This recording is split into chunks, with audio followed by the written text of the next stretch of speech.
And we are live now. We have Brittney Slayes from Unleash the Archers joining us on the line right now. Welcome, everybody, and welcome, Brittney. Thank you for making some time to hop on the channel today. Thanks for having me. Appreciate it. 100%. So, of course, the latest record, Phantoma, is out now. A concept epic, which is, tackling some of the, I would say, most hectic issues of our time right now as we become more integrated with AI. I mean, how would you describe, Brittney, the concept of your latest record to someone who's not familiar? Because I feel like you guys covered so much. It's really all encompassing. Yeah, well, it's really about, kind of a AI and Android form. So, like think Ex Machina, that kind of thing. And so it's about our main character, Phantoma, and she starts out as a computer program, basically. She runs a warehouse, like I call it a hub. And it's like the future of the Amazon warehouse. It has everything you could ever possibly need in life. And it's set in the future. The planet has been destroyed by climate change. The air is no longer breathable. The soil can no longer, sustain life. So all of humanity resides in biomes all over the planet. And so they can't leave, and they live their lives basically on social media. And Phantoma works this hub that services a biome, and she has to anticipate humanity's every need, and she watches them through metaverse, which is like the watch. As she gains sentience, she models her own humanity after what she sees online. And then she decides that she wants to live among the humans and she wants to be one, and she escapes and puts herself into the body of an android, and goes to find her own kind, others that have gained sentience. And she learns that they don't care much for humans like she does. And the collective is a group of sentient AI that have joined together to create a hive mind, and have built an army to basically take out humankind and to, take the planet for their own. So Phantom was kind of like, okay, I don't want to be a part of that. And then she goes to tell the humans that it's coming, the collective is coming for them, and humans are like, what are you talking about? We're, you can't touch us. Go back to work. You're an android. You can't, you don't think Stay and in your feel. She's lane. like, but I do. Exactly. So she's torn, she's now she doesn't know who she is. She's got her own kind has rejected her, humankind has rejected her, and she's lost. And she, this humanity that she modeled herself after doesn't even actually exist. And so then she kind of just goes full revenge mode. It's all right. You guys don't think that, androids and humans can live peacefully together. I think you're wrong. But in order to do that, I got to get rid of the collective, and I got to get rid of, the humans that refuse to accept me for who I am. And then basically she's just kind of destroyed everything in her way. And it's just like modeled after, old school science fiction, and not even old school, new school too. The Creator. I saw that movie and I was just like, oh my God, that's amazing. That's totally what I hope life is like one day, living amongst us, living their own lives, doing, you know, whatever it is that they want to do all day long, just like human beings do. It's so it's like, yeah, it's modeled after Blade Runner and Terminator, and none of the boring AI that we have nowadays. For sure. And I mean, I understand that you sort of started coming up with this concept, before this point, I guess in 2021. So, were you drawing more so from the classic components while also keeping in mind maybe where you felt like it was headed? Because obviously, even in the last couple of months, I mean, we've seen massive developments on the AI front. Yeah, absolutely. Yeah, none of this stuff existed when I wrote the story, and Right. the whole idea for the album was really, um, it all just started with Phantoma. It started with her and with her journey and her growth, and her gaining sentience, and then and kind of trying to figure out who she is in this world. And so ChatGPT and Midjourney and all, and they didn't have anything to do with the story. They didn't exist. So it's just kind of unfortunate that it's actually come out at a time when all this stuff is just such a hot topic, because I keep having to be like, no, I'm not writing about, the AI assistant that's trying to help you write your emails for work. That's so Right. boring. I'm writing about like classic science fiction data from Star Trek, you know what I mean, that kind of stuff. And it just happens that they coincided, because it just took so damn long for us to get this record out. But yeah, it's changing quite a bit. And I mean, like this, yeah, I feel like maybe this could be the beginning. This could, in the story, Phantom starts out as just a computer program that's downloaded into this warehouse in order to hopefully run things better. So I guess this all is the start of where of where that story goes, of what it becomes. But it's pretty mundane tasks right now that the AI is taking care of for us these days.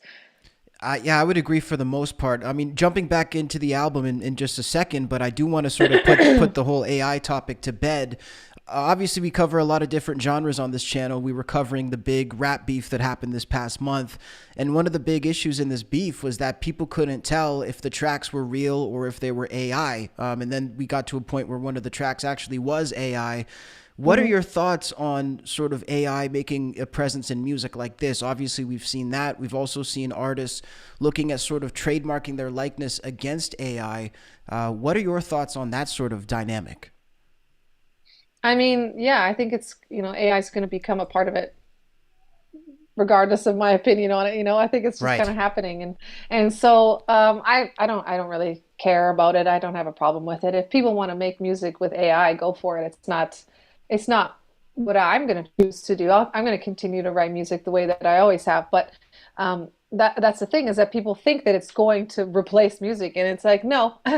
I would I would go crazy if I didn't write and make music, and I will continue to do so.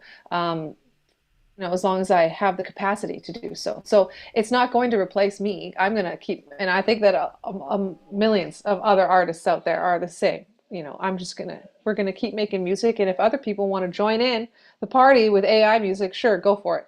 I don't really care. But in terms of trademarking our likeness, I mean, superstars have been trying to do that for years and it's never worked. So I Right. don't know what they think is going to change about it now. I mean, If it's anything, it's just, harder now.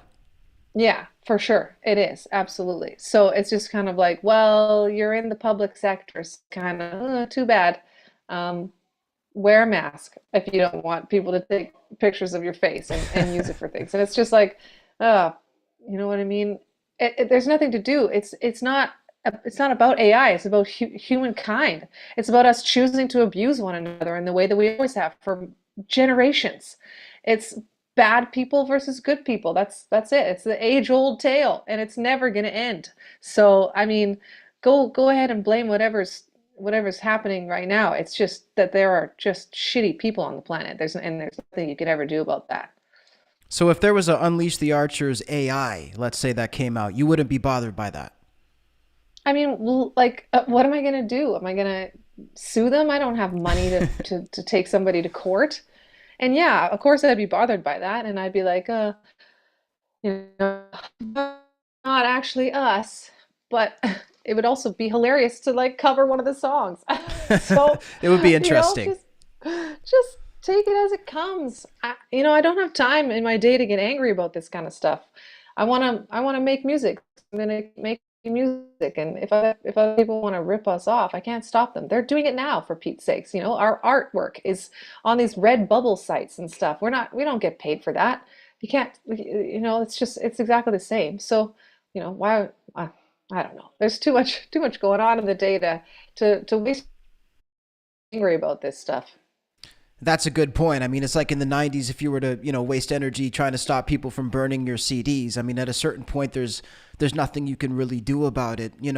I guess going to, your love of the music, obviously listening to this record, that really comes through. And one really cool thing about it was that I found that you guys balanced, the new age production, having some really, really cool different twists and turns that were very modern with the way it was produced. But this music was also very much, it went with the classic style, and you guys sort of honored the classic style.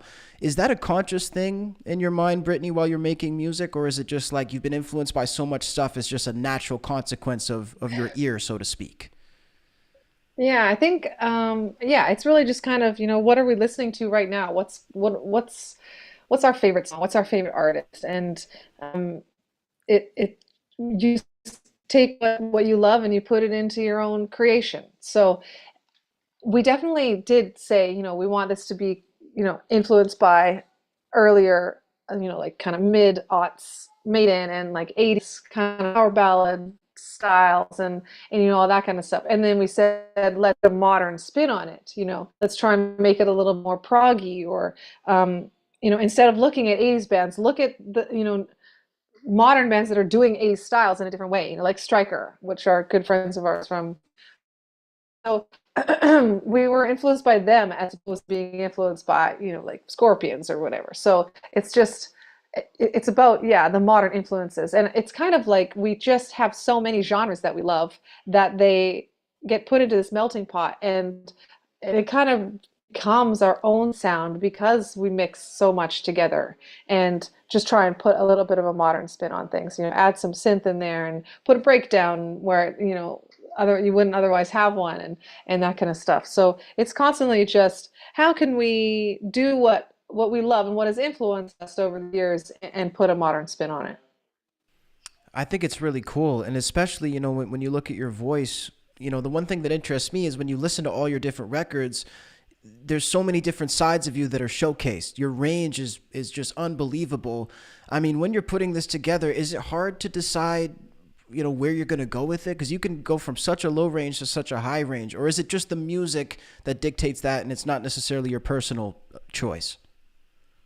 Yeah, I mean, it definitely, the music has a lot to do with it, but it's also the story. What's going on here in the story? Is it kind of like a chill, calm, quiet part, or is this where things are starting to get a little hairy and, I should maybe kind of amp things up a bit on the energy side of things, or um, just kind of try and reflect the emotional tone as much as I can, vocally and lyrically as well, of course. So, but then yeah, sometimes it's kind of like I did that already. I did the Tonight We Ride thing. If you want to hear Tonight We Ride, go listen to Tonight We Ride. I want to write something new, something different, and um, so I try not to repeat myself too much with our music either. So constantly just on this record, I played a lot with my lower range just because of that, because I've done so much high stuff in the past, and I threw some high stuff in there as well. Still, you can't completely abandon it, but I just wanted to play around and try something new, and I just felt like this record was a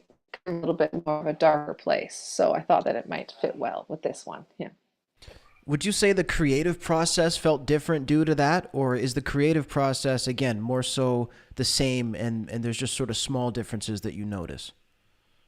Yeah, the creative process has been the same since Apex, our 2017 record. And that was because, we tried a concept album on Demons of the Asterways, and it was really just kind of like fly by the seat of our pants kind of stuff. Just here's a riff. Oh, that sounds like a battle is happening. Let's put battle in the story. And then Time Stands Still was this transitionary point in the band. So we had songs from our old guitar player and songs from Grant, who was kind of transitioning into being more of a songwriter. And then we had songs from Andy, who had just joined us. And I kind of tied them all together in a loose little package of this album is about what it's like to be an independent band touring Canada. And then and then after that, I was like, no, you guys, I want to do like a real concept record. I want it to be beginning to end. I want it to feel like the story. And so what I did is I wrote every song out as if it was a chapter of the story, and I explained exactly what I wanted to have happen in the song. So I said, track one, chapter one, this is what's happening in the story. This is how I want the song to feel. This is how I want the listener to feel when they hear it. This is what I want the song to sound like. It should be fast and heavy and intense or whatever. And then sometimes I would give like ideas from riffs of songs that I love, or just generic sort of, this should have an Iron Maiden vibe, or this should feel like a Sabaton, four on the floor kind of makes you want to jump up and down kind of a thing. Um, then I said that to the boys, and they brought riffs to me based on that, and that went really well in Apex. So we did it again for Abyss, and then we did it again for Phantoma, and it's just working really well because it has us always moving in the same direction, and it keeps the whole process very cohesive, and we're constantly motivated by the same thing, which is telling the story. So not just lyrically, but also sonically. So yeah, I mean, we found that it works really well, and it's kind of, more difficult. It has its own difficulties as well, but it just seems to be like more fun that way, to just like hear a riff from the boys and be like, oh yeah, that's totally this song. Like, okay, Yeah. slot that in here.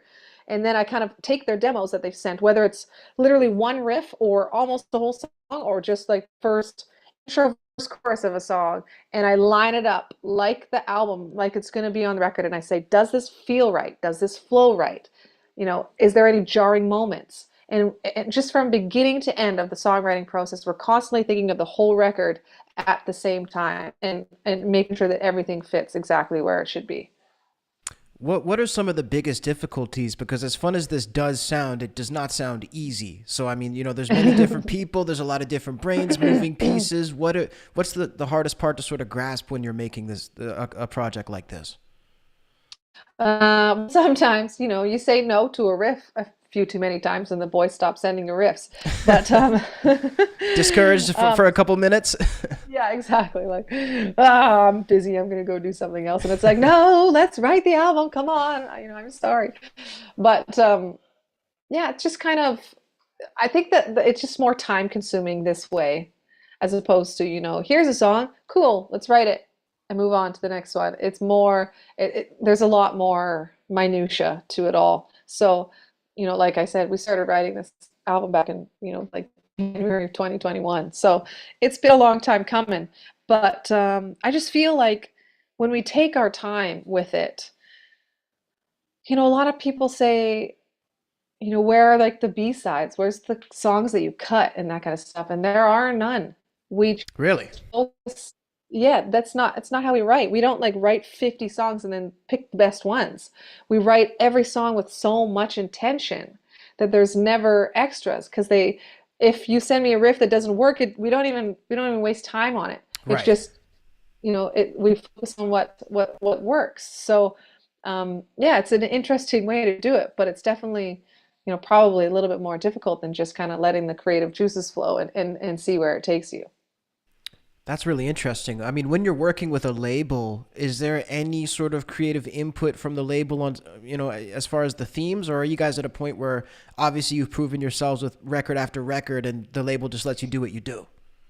No, yeah, there's never anything. And honestly, I don't think that they would with any band. It's not what they do anymore. Labels aren't like they used to be, where they help and they develop the artist, and they get in there with the producer, and they say, this guy's going to make your album, a gold record. That just doesn't happen anymore. So it's very much up to us. And then in fact, what they do is they sign you for one album, and then they have options. So you're not actually really like signed with them forever. It's just like, okay, we'll take this record, and then when you make another one, and they can ask for it, they can say, okay, it's been 3 years, you guys, we want another record here. Then you send it to them, and they can say, nah, not interested, not our style, or whatever. So and then you're no longer on the label, right? So that's, they call that options, and that's because if you write a real stinker, they can say, no, thank you. um, so I mean, that's really the only place where they're involved in the creative process at all, actually. So, but that might just be our label. I don't know, maybe other labels are different. Well, I know you guys are blessed with a really great label, as I've been able to work with them as well, in my own capacity. So I definitely think there's a good situation there overall. In terms of the takeaway from listeners from this project, what are you hoping to leave? Obviously it's going to be subjective, from person to person, but in general, what are you hoping the impact is from the content of this story, on the people who follow the band? I just hope that it will help them escape from daily life. That's why I don't sing about love or breakups or, having a bad day at work, that kind of thing. I don't sing about that stuff, but I do. But I just change it to be a story so that you can relate to it in your own way if you need to, if that's what you need right now. But it's also a story so that if you want to just put your headphones on and sit back and get taken to this, post-apocalyptic world, that it can do that too. So I just hope that people will listen to it and I hope that it'll soothe them after a bad day or give them something to hype them up before going to play whatever rec soccer, or that it'll be something that they share with their children because their kids like it, or I just hope that it means something to them and that it's not just another song that goes by on a playlist, which honestly that's okay too. Just um, I wrote this album to for people to take what they need from it so that Hmm. it can be whatever it is that they need in that moment in time. What would you say is the best way that you feel like you connect with your fans outside of the music? Is there a specific social platform? Would it be maybe on the road face to face? And maybe tell us about that one-on-one connection with your fans. Yeah, I mean, yeah, absolutely. Tour is the best place because that's where we get to hang out with you. And I'm very much myself when I'm up on stage. So in between songs, sure, I may be singing, as if I'm from the point of view of the matriarch and, whatever. I'm gonna gonna I don't know, shock you with my shock fingers. But then as soon as the song's over, I'm me, and I like talking to everyone, and I'll look you in the eyes when if you're in the crowd. So be ready. I try and acknowledge everybody there. So yeah, obviously that's like the best. But we're pretty active on Instagram. I'd say that's probably where we post most things. And but the best place is definitely Discord. That's where we actually converse with people. So if you want to hang out with us and have an actual conversation and not just a one-word comment of like cool, that's Discord. That's definitely the place where we're the most present. Discord is definitely great for that. You mentioned as well the fast, the ever changing pace, I guess, of the music business, how fast it goes. Is that hard for you to sort of deal with as an artist? Because I can only imagine, when you're seeing a song, it could do so well, and then, it's here today, gone tomorrow. Not necessarily you, but Mhm. just in general. That must be somewhat discouraging, I would imagine, or is it not? It just kind of lights a fire under your butt. You got to put out new music. You got to stay present. You got to stream on Twitch or, yeah, do cover songs in between, or just kind of, put out reactions on your YouTube channel. Whatever you got to do to stay, top of mind for your fans.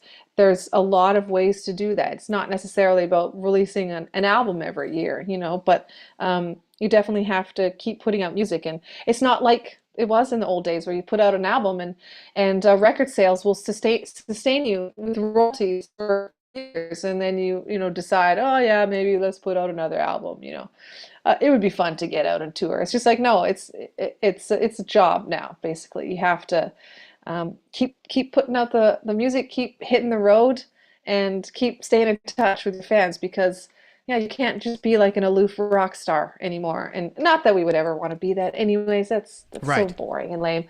But it just doesn't exist anymore. So that's really kind of the pressure on everything is to be there, be accessible, be someone that your fans can get a hold of. So that's kind of the biggest change, I guess. I like that. Also, you're a Canadian artist, which is really, really cool. I'm a fellow Canadian artist here as well. I guess Awesome. not musically, but I guess in my own right. Speaking on being Canadian and breaking into the US scene, breaking into Europe and getting that buzz like you guys have over there. What has been your perspective there? I think some people get the idea that it's harder when you're from Canada. Can you speak to that at all? And what's your experience been? No, it definitely is. I mean, well, Okay. maybe I'm not sure if it is so much anymore, but I mean, I feel like it is because we're kind of cut off up here. So in order to get down into the States and tour, you got to figure out how to do the whole visa process, and that costs a lot of money. And then you know, if you don't have a booking agent when you're starting out, you have to book the tours yourself. So you have to convince these venues to bring you down, or a band, you know, a fellow band, say, hey, can we come on tour with you? Or you know, contact individual bands in the cities and say, hey, I see, you know, you got kind of got a following in whatever Spokane. Let's go and can we play a show with you down there? You know, so you got to do a lot of work yourself before you get to the point where a label's going to sign you and a booking agent is going to sign you and a manager is going to sign you, you know, and then they kind of start doing all that stuff for you. So yeah, it's definitely difficult. And you know, a lot of it's changing definitely because of the landscape of things. The pandemic changed a lot. People look farther outside their bubbles now than ever before for Yeah. music and for that kind of thing. But for a long time, no one really looked at Canada for heavy metal. So you're just kind of like shouting, you know, hello, Yeah. we're over here. Can you watch our music videos, please? You know, and it was really funny because for a long time, like people would be like, what's the piece of advice you'd give to young up and coming Canadian bands? I'd be like, move to Sweden. There you go. Go to Europe. Just get going right Because away. you can tour Europe a million times, and if you're lucky, you'll probably get signed after being together for months because the right person will see you, you know, at the right place. But it just wasn't like that in Canada, that's for sure. And it is harder to break out, I think, for sure. So when you you know, if you were to compare Europe to the States, is that the main comparison, that there's just so much more that you can hit in such a smaller, you know, amount of space, and you can just do so much more in Hmm. that, you know, at least in that regard? Absolutely. Yes. Yeah.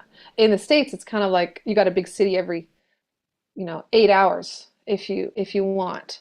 If you want to just do you know, kind of pinball around the whole place. Whereas Canada, it's like, okay, Vancouver, and then next stop Edmonton, which is 12 hours away, and then next Yeah. stop, you know, Saskatoon or whatever.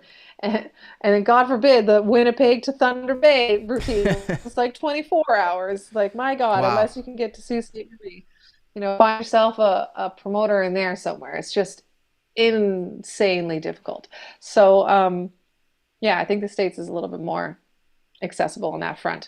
But that's not to say that you shouldn't get out there and tour Canada, because you absolutely should, because that's how you get your name out there. If you know, you're just starting out as a band in Canada, hit the road. Don't be a hometown hero.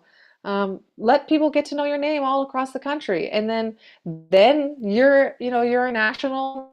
People know who you are in Montreal, Toronto, Winnipeg, all across the country, and that does things. It grows your fan base, and then all of a sudden people down south start learning about who you are, and you can book shows down there, and people actually show up to them. You know, it just takes the legwork sometimes.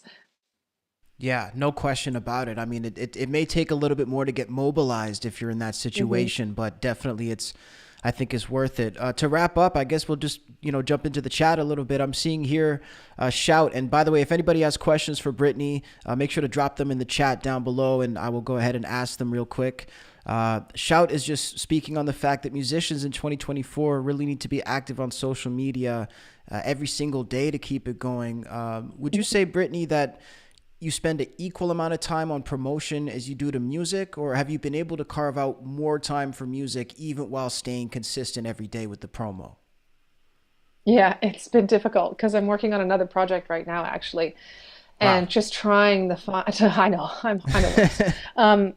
Just trying to find the time to get into the studio, you know, to get the demos done and all that stuff, and to keep my body in shape for all the shows that we have upcoming has been extremely difficult. And I look at like my screen time on my phone, and it's so bad, you guys. You don't even want to know what it tells me every week I'm doing, because of how much 23 time I'm hours a spending. day. Yeah, exactly. How much time I'm spending. Oh, new article. Okay, gotta share that. Put it on the stories. Make sure it's on Facebook. You know what I mean? And like, it's just constant. So yeah, no, I haven't had time really to do anything else. But that's promo time. That's a new album is coming out. So it's not that intense all the time. There's often, you know, free nights when you can get into the studio and have a good solid 2 hour jam and sort of get your life sorted out. So I'm hoping it's going to calm down soon, and I can go back to the kind of pop my head up on social media once every couple of days see what's going on. But yeah, it's been pretty intense. I'll tell you that much. I can only imagine. Metaphoria in the chat wants to know, does Unleash the Archers own their own masters? No, we do not. Is that We something you'd own, like to own one day? oh yes, of course. We own the albums. We own Behold and Demons and the Defy the Skies EP. So we can do whatever we like with those ones. But Napalm has rights to everything else. And it's, because we were, young and stupid. So it was like 25 years that they own everything for. So we're not going to get them back for a long time. But it sounds like when you're with a label that works with you, it's not too big of an issue. I mean, they do things that you can't do yourself anyway. And there's a credibility that they lend to the name. Like I said about getting management and a booking agent, it's very difficult to get that without a label. 100%. Dropping game for all the artists here in the chat. Guys, take notes. I know we have a lot of independent artists here in the chat. You guys have to take notes. Brittney, thank you so much for taking the time to jump on the channel today. I want to remind everybody to go check out the new record, Phantoma. It is out now by Unleash the Archers. And just congratulations on everything, Brittney. The album is really, really good. So, just keep kicking ass. We're going to be listening. Awesome. Thank you so much. I really appreciate that. Thanks for having me. My pleasure. Brittney Slayes, everybody. Thank you for tuning in to the live. I'm going to come back on and we're going to do another stream here talking about some current events. I appreciate Brittney for taking the time. She had a little bit of issues with her connection, but she still took the time. So I really appreciate her tapping in. Make sure to hit that like button, guys. If you're watching on mobile, just hit the 3 little dots in the top right of your screen. You'll see the like button revealed there. If you're watching on your desktop, you can just click the like button down below. Make sure you subscribe as well. We're going to be doing tons of live interviews. And shout out to Napalm Records as well for putting this together, man. I got a lot of love for Napalm Records. They're I would say not probably, they're the best metal record label that's out there. So shout out to Napalm. Shout out to Unleash the Archers. We're going to be back in just a few minutes for a stream talking about 50 Cent versus Diddy. Shout out Erica. Shout out Youth. Meta. Shout in the chat. Shout out to all you guys, man. See you guys in a few minutes.